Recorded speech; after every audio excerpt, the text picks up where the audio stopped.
O lançamento do Pix automático está previsto para outubro de 24 e com esse tema em alta, eu me juntei aqui com a minha sócia e CLO da área em Techfin, Fernanda Rego, para a gente falar muito sobre esse tema aqui com vocês, tirar todas as dúvidas e principalmente como é que os empresários do Brasil conseguem se beneficiar dessa novidade do Banco Central, que vem muito para melhorar a vida do consumidor, mas como uma ótima oportunidade de cortar custo, automatizar processo, né? Então, tecnologia no dia a dia das empresas brasileiras.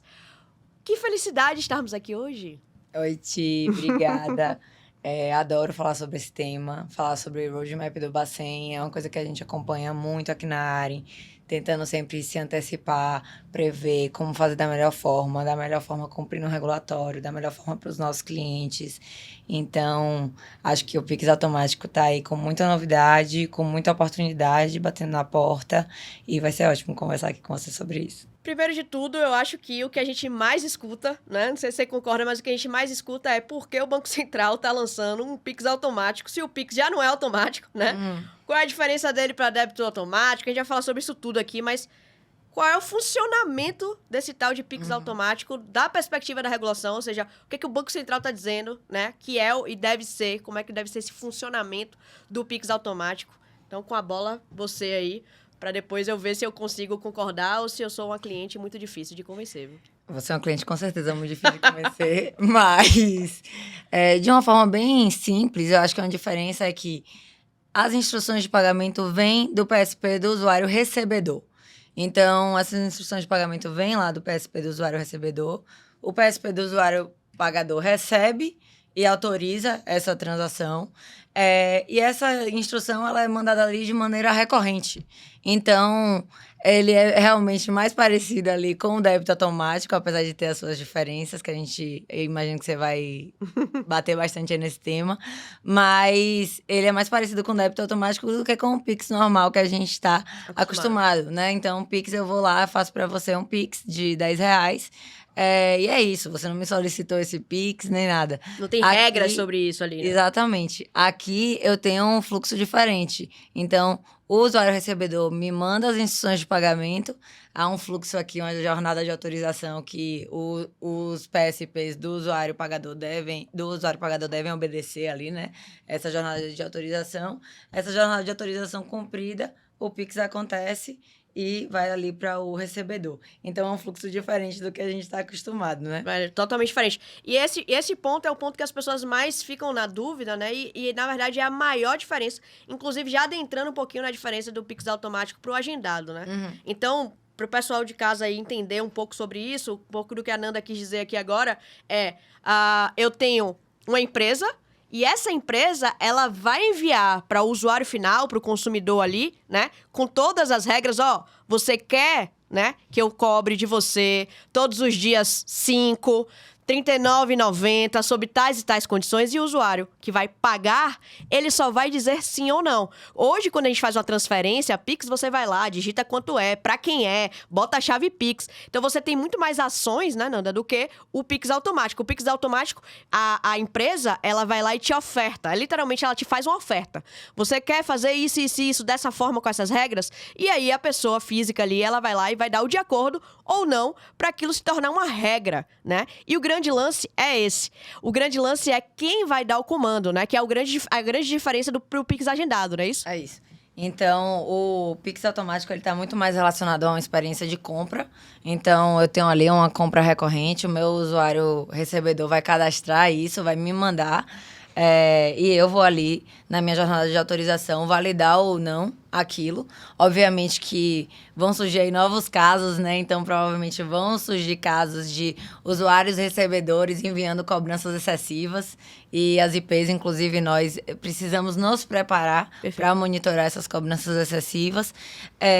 Enquanto o usuário pagador, ele vai falar ali na jornada de autorização que tem que cumprir requisitos. Então, eu tenho que validar valor, data, ver se aquelas regras ali estão compatíveis. E aí eu autorizo e o Pix faz, mas vem de outra pessoa que não de mim, né? Aí começa. Parece uma mágica, né? É o famoso caso dos boletos. Ele simplesmente aparece. Pronto, agora também, simplesmente o Pix automático, brincadeira. Nesse caso, esse é o grande ponto também, e aí já adentrando em um ponto que eu sei que você bate muito aqui, a gente conversa muito sobre isso na Arin. Pra quem não sabe, aqui na Arin, né? Nossas áreas são áreas core business, né? Então, eu como CEO e a Nanda como CLO da Arin Techfin, a gente tenta colocar sempre o regulatório como o core business da empresa, porque na nossa visão, né, de fato muitas empresas colocam lá no back-office, né, nem olham para isso, e aqui a gente está discutindo o produto, o Pix automático, por exemplo, a gente tem um quórum multidisciplinar com pessoas do regulatório, pessoas do compliance, pessoas de tecnologia, pessoas de produto, né, eu acho que esse é o grande ponto, porque quando entra em segurança, né, na prática, algumas empresas, inclusive o próprio Nubank, ele já oferece o Pix automático ali, obviamente com regras próprias, dentro do arranjo ali dele, mas quando o Banco Central, ele entra no jogo para dizer as regras, né? Justamente para que não tenham consumidores lesados, justamente para que a gente consiga trabalhar com LGPD, com segurança, né? Eu acho que seria legal você comentar também um pouco desses aspectos, que são aspectos que no produto a gente tem que refletir nas regras de negócio que a gente coloca na tecnologia, né? É isso mesmo. Assim, aqui existem alguns players já ofertando ali um Pix automático, né? Uma experiência um pouco parecida ali com o que vai ser o Pix automático, mas aqui o Banco Central entra para falar, primeiro, que todo mundo vai ser obrigado quem oferta a conta transacional vai ser obrigado a ofertar o Pix automático para os PFs. Então, isso já é ali um game changer. Os usuários pagadores PFs, eles precisam ter o direito, né? O direito.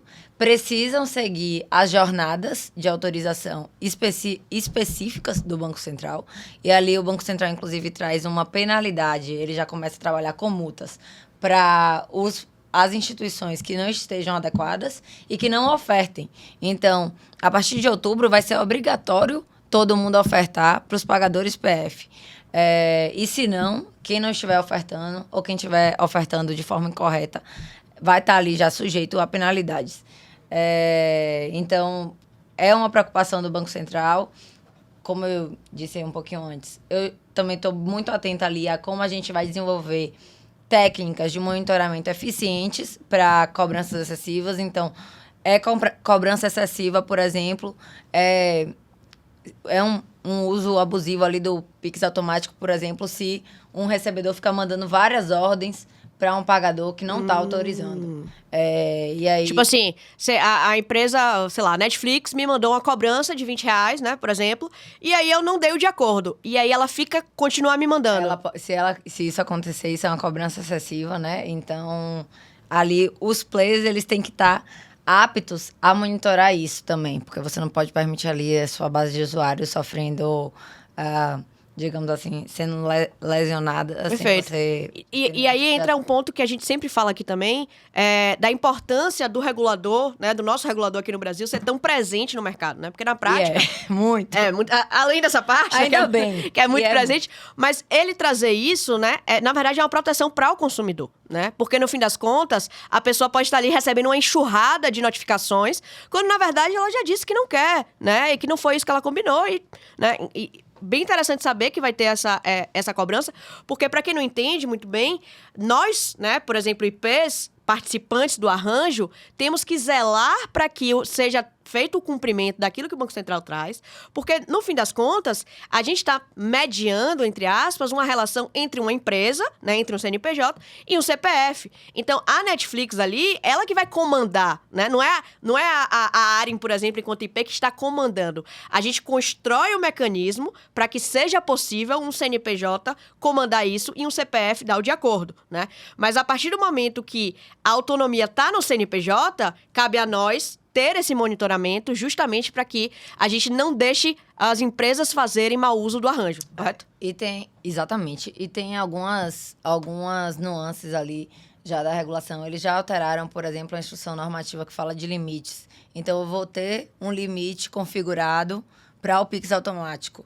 E se eu sou o PSP que recebo uma instrução de pagamento do PSP do usuário recebedor, eu sou o PSP do usuário pagador, recebi uma instrução de pagamento e ela não está ali dentro do limite, eu sou obrigada a negar. A negar. E se eu não tenho essa função configurada aqui, eu vou estar descumprindo norma, vou estar descumprindo o direito do meu usuário, consequentemente, possibilitando uma lesão ali para o consumidor. Então, por exemplo, essa preocupação dos limites, que é uma preocupação, na minha opinião, muito assertiva e muito recorrente do Banco Central, ela aparece aqui também. Ela aparece no Pix automático, já com as regras de limites para o Pix automático ali, entendeu? Exatamente. Porque, às vezes, e quando a gente está pensando, né, no dia a dia, muito sobre golpe, né? Tá atrelado ali ao Pix, tá atrelado a problemas de fraude. Tem um mecanismo especial de devolução, né? Que é específico do Pix, o famoso MED. Mas, quando a gente olha... Quando o Banco Central ele obriga a gente a seguir, por exemplo, o manual do usuário com aquelas telas, é para proteger o consumidor de não haver pegadinhas, né? Então, quando todo mundo tem as mesmas telas, as telas homologadas pelo Banco Central naquele fluxo, é muito mais para que não tenha uma letra pequena, né? Uma coisa que a pessoa tá lá e ela não entende muito bem ou ela não é muito ambientada com a tecnologia e aí ela fica à mercê de algumas coisas. Por isso que a gente é tão defensora do Pix, a gente é muito defensora de quanto o Pix é seguro na realidade, né? Porque quando você for comparar, por exemplo, eu tenho um boleto, eu recebo um boleto e esse boleto é cadastrado com débito automático, né? Por exemplo, ou eu vou recebendo ele ali e nem vejo o pago. O boleto, ele dá muita margem para fraudes, né? Principalmente porque você tem ali aquele delay entre emissão e registro, né, do boleto. O que não acontece com o Pix. Além do fato do Pix estar dentro de um arranjo do Banco Central, né? Então, as mensagens todas entre as instituições são trocadas dentro de um ambiente regulado pelo Banco Central e que pertence ao próprio Banco Central. Então, a gente está mitigando, na prática, algumas portas abertas que existem hoje no Brasil, né, de fraude. Quando as pessoas ficam olhando, não, o golpe do Pix.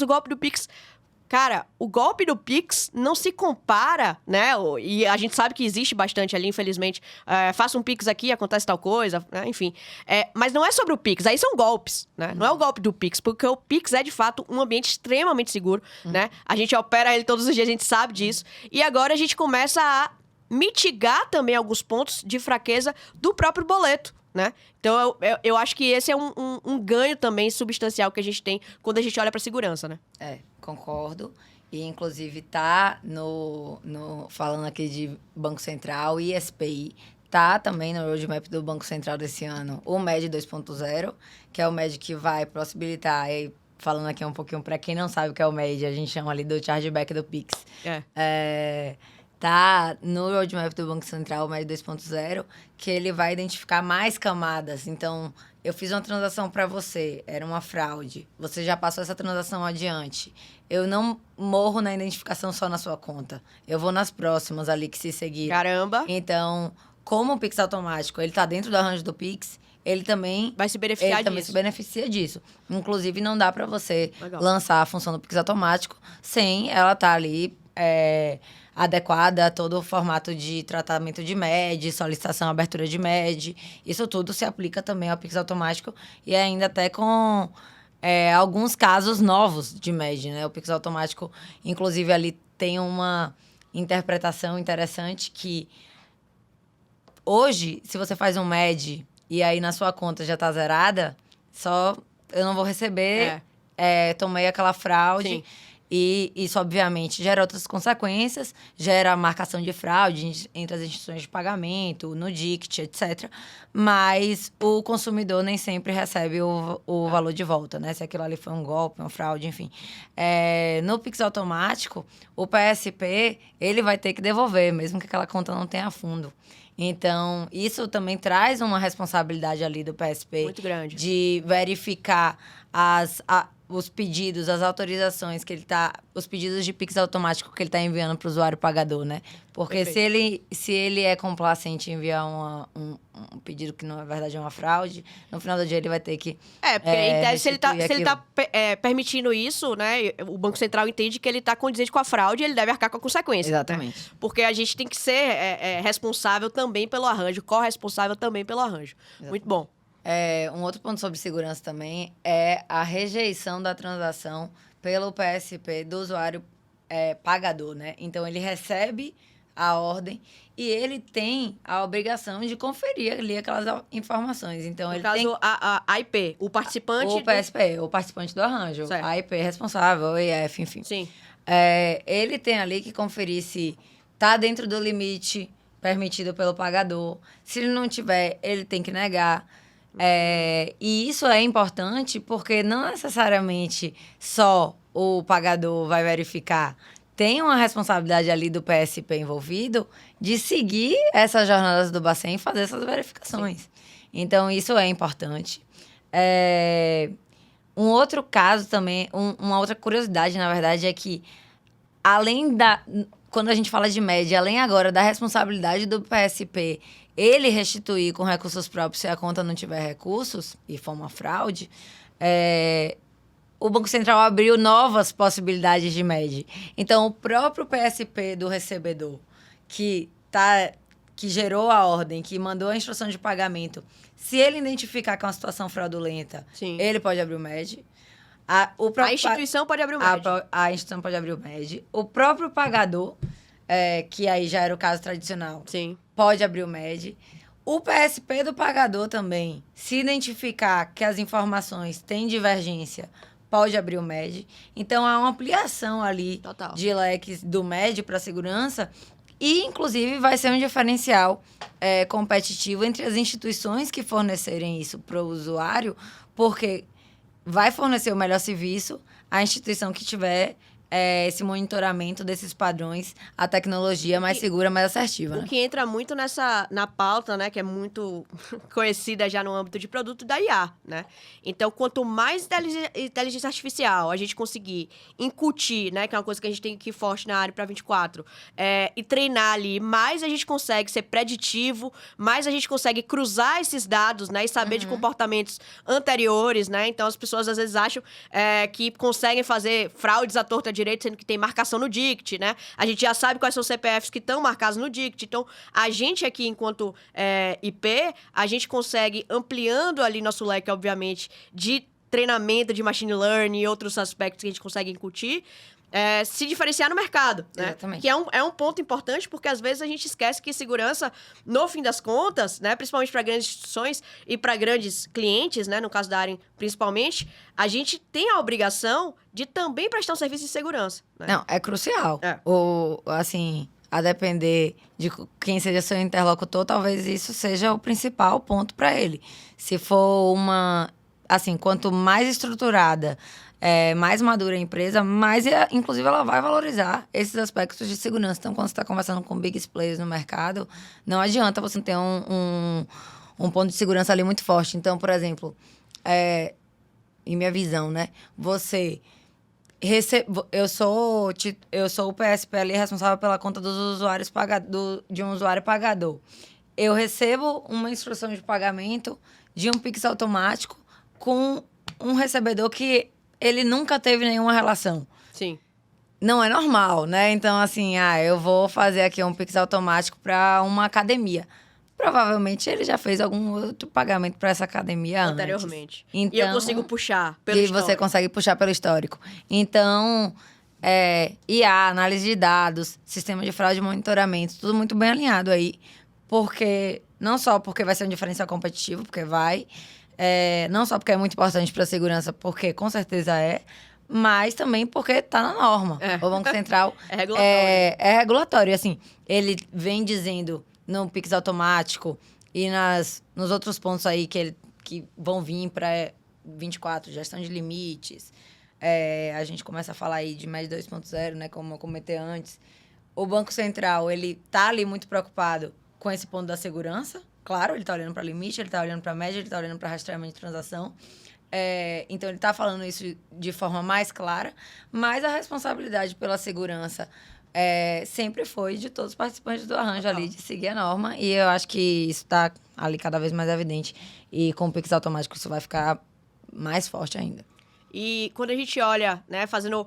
que as pessoas enxergam como contraponto, mas que aqui na área a gente enxerga como complementariedade, tem muito dinheiro na mesa, tem muita oportunidade de negócio na mesa, né? Muita gente tem perguntado, muito cliente tem perguntado pra gente, Tice, vai substituir o débito automático? Como é a relação em relação ao cartão de crédito? Cara, o débito automático, ele utiliza um protocolo que é da década de 60, né? Você tem que fazer convênios, são 13 convênios mais 7 steps internos. Então, tecnologicamente falando, é completamente diferente o débito automático do Pix, né? Obviamente, para quem é o consumidor, muitas vezes, para ele, aquela conta não chega tão alta, né? Mas para quem oferece esse serviço, a gente está falando, por exemplo, de um custo de R$2 cair para um custo de 15 centavos. E quando você coloca isso em um volume, isso significa milhões de reais, que vai direto no caixa, economia na veia, né? Então, quando a gente olha para redução de custo, para ampliação de segurança, com rastreabilidade, com possibilidade de fato ter esse mercado regulado e, principalmente,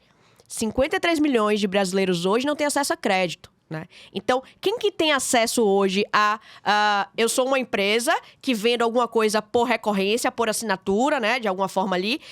E tudo que eu estou combatendo é a inadimplência. Quanto mais receita previsível eu tenho, melhor o meu negócio. A partir do momento que uma pessoa que não tinha acesso a cartão de crédito passa a poder entrar no jogo da persistência, da assinatura, da recorrência, é game change para muitas indústrias, né? Então, a gente está falando de inclusão financeira, obviamente, mas de inclusão de comportamento de consumo, né? E assim, uma diferença, né? O Pix automático ele vai ser obrigatório, de fornecimento obrigatório pelas IPs e IFs participantes do arranjo. Então, o consumidor ele já vai ter acesso ao Pix automático. Então, todos os milhões de brasileiros que usam Pix já vão ter o acesso ao Pix automático. Eu não preciso me cadastrar para ter acesso a essa função. Não tem uma fricção, né, para isso. Então, se você é um recebedor e você quer ter acesso ali a envio de pagamentos recorrentes, cara, a sua base já está preparada para receber isso. Você não precisa integrar com alguém, né? Perfeito. E isso deixa o mercado muito mais competitivo também, porque na prática, no débito automático, você tinha a necessidade para oferecer ele de fazer convênios, né? Então, você tira os convênios da mesa e se você é PJ, se você abre uma conta em um PSP, né? Você já tá ali com a faca e o queijo na mão para oferecer, porque ele já é obrigado a oferecer, você já tem a sua base consumidora. Isso vai trazer no mercado brasileiro, né, principalmente, mas depois a gente vai olhar, isso vai refletir também no mercado global, uma modificação substancial em pagamento de conta de água, conta de luz, streaming, academia, escolas, né? Escolas. Quantas vezes as escolas lutaram bastante para conseguir colocar aquele pagamento daquele aluno dentro do planejamento, dar uma noção também de planejamento financeiro maior. Claro, a gente não está falando aqui de uma adesão de 100% da população. Tem as pessoas que sempre falam, né? Sempre os clientes falam assim, mas e o meu cartão de crédito Black, que me dá 4 pontos? Cara, esse não é o target, né? O cartão de crédito não é pra você. Beleza. Continue lá com seus 4 pontos. Vai ter uma hora que as empresas de pontuação vão começar a pontuar o Pix também. Isso é questão de tempo. Mas agora a gente está falando de pessoas que estão fora do mercado de recorrência. Elas não aderem ao mercado de recorrência porque elas têm que ir numa agência, né? A gente não tá falando nem das pessoas que têm celular na mão. A maior parte da população brasileira que tem celular não tem internet 4G para nada além do WhatsApp. Então, a partir do momento que você consegue fazer isso, aquela pessoa consegue tomar o que a gente chama, né?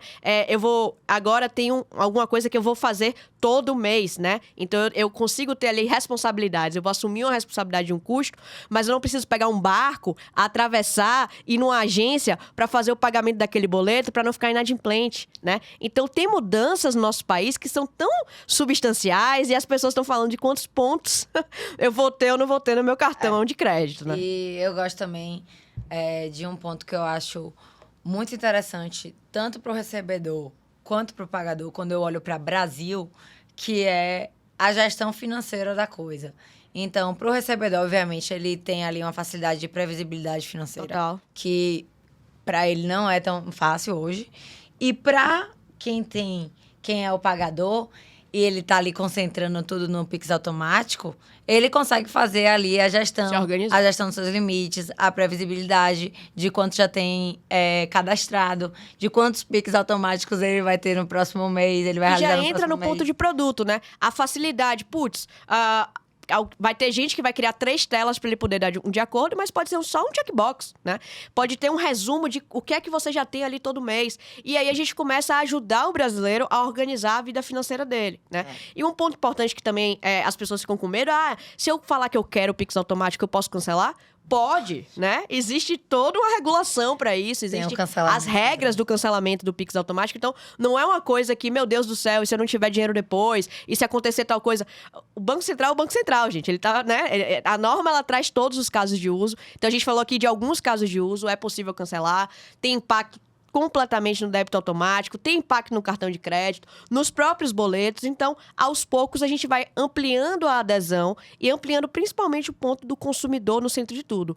Para a PF, continua de graça, né? Então, a pessoa física não paga nada por isso. E as PJs que quiserem ofertar esse serviço ou se beneficiar através desse serviço para a sua base, é que devem pagar, porque na prática a gente vai estar tirando ali, e esse é um ponto que vai mexer muito na estrutura do mercado, né? As grandes empresas de cobrança recorrente, que passam o dia todo ligando para cobrar as pessoas. Então, a gente vai ter ali, essas empresas vão ter que se reinventar um pouco, né? De como elas podem estar inclusas e permanecer vivas, né? A gente não quer, obviamente, desemprego de ninguém, mas é muito mais como se reinventar diante dos desafios e não querer que eles não aconteçam. Porque pro brasileiro, né, isso tem muita importância. E eu acho que isso vai trazer para as empresas uma possibilidade de fluxo de caixa previsível, novos investimentos, né? Às vezes até utilizar, já estou prevendo aqui, né? Todas as partes, quanto que você tem a receber ali da sua carteira, assim como você tem no cartão de crédito, sua agenda de recebíveis vai virar uma garantia, né? Então, pessoas que não têm acesso ao crédito, que não podem dar recebível no cartão, vão poder dar recebível no Pix automático. Então, a gente está olhando aí para outros pontos, né? Mas eu acho que o nosso papo aqui hoje, a gente conseguiu trazer os pontos principais, assim, que as pessoas mais têm dúvida, né? E que o que as pessoas quiserem mais saber, a gente tá aqui disponível, tá? Pra tirar dúvida, pra trocar ideias. Nossos clientes já sabem que podem e devem, né? Nos acionar. A Fernanda sempre entra junto comigo em algumas calls pra gente trocar ideia, atender os nossos clientes e modular operações, né? Que eu acho que é o grande ponto. E é o nosso grande diferencial, né? E das contas é isso. A gente tenta sempre trazer as oportunidades ali para os nossos clientes, não falar só, vai vir aí o Pix automático e a gente vai ofertar e vai ser dessa forma, você tem que se adequar assim, assim, assim. A gente tenta ali olhar para os dois lados. Preocupação máxima sempre, regulatório, segurança dos usuários, mas também olhando ali para como é que isso pode mudar o dia a dia de quem é nosso cliente. Exatamente. E isso e sempre vai ser uma preocupação aqui no nosso time. Eu acho isso um grande diferencial. E é por isso que a gente está conversando aqui hoje. Então é isso. Eu sou a Tiziana Amorim, esse foi o Arincast. Queria agradecer muito a vocês que estiveram ao vivo aqui com a gente até agora, né? Espero que a gente tenha tirado as maiores dúvidas. Queria agradecer a Nanda por estar aqui comigo, minha sócia, amiga, né? Diretora da Arin. Então, pra gente é muito fácil, não sei se vocês perceberam, mas a gente isso que a gente gravou hoje aqui é o nosso dia a dia, né? Então, pra gente fica muito fácil. Mas queria agradecer seu tempo por você ter parado um pouquinho pra gente falar sobre esse tema. Obrigada, Tici. É sempre um prazer conversar sobre Banco Central, Roadmap, Pix com você. E é isso. Me chame mais vezes, estou sempre aqui. Vamos ter muita coisa que a gente vai falar ainda esse ano. E para você que não segue a gente ainda, né? A gente tá lançando o Arincast no Spotify. Tem também nossa página da Arin Techfin no LinkedIn. Minha página lá, Tiziana Amorim no LinkedIn. Vamos interagir, né? Que eu acho que é pela interação que a gente forma o mercado. Tá bom? Até a próxima.